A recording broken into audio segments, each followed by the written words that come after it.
1971 கிழக்கு பாகிஸ்தான் பகுதிகளில் மக்கள் தங்கள் உரிமைக்காக குரல் கொடுத்தாங்க. பாகிஸ்தான் ராணுவம் அவங்க மேலே தாக்குதல் நடத்தினதால ஆயிரக்கணக்கான மக்கள் கொல்லப்பட்டாங்க. பெண்கள், குழந்தைகள் எல்லாரும் ரொம்ப கஷ்டப்பட்டாங்க. இந்திரா காந்தி எதையும் பொருட்படுத்தாம ஒரு முடிவு எடுத்தாங்க. நீதிக்காக இந்தியா போராடும். பாகிஸ்தான் பக்கம் அமெரிக்கா, சீனா போன்ற பெரிய உலக சக்திகள் எல்லாமே இருந்துச்சு. இந்தியா பக்கம் யாருமே இல்லை. ஆனால் இந்திரா காந்தியோட துணிச்சல் மட்டும் உங்களுக்கு துணையாக இருந்துச்சு.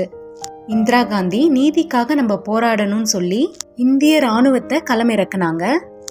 வெறும் 13 நாட்களில் பாகிஸ்தான் படையை வீழ்த்தி 93,000 வீரர்களை சரணடைய வச்சாங்க.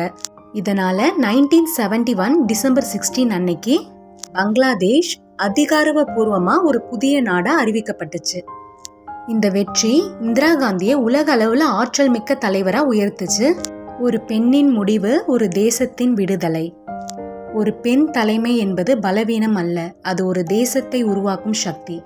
இந்த ஸ்டோரி உங்களுக்கு பிடிச்சிருந்தா உங்கள் ஃப்ரெண்ட்ஸுக்கு இதை ஷேர் பண்ணுங்கள். தேங்க்யூ.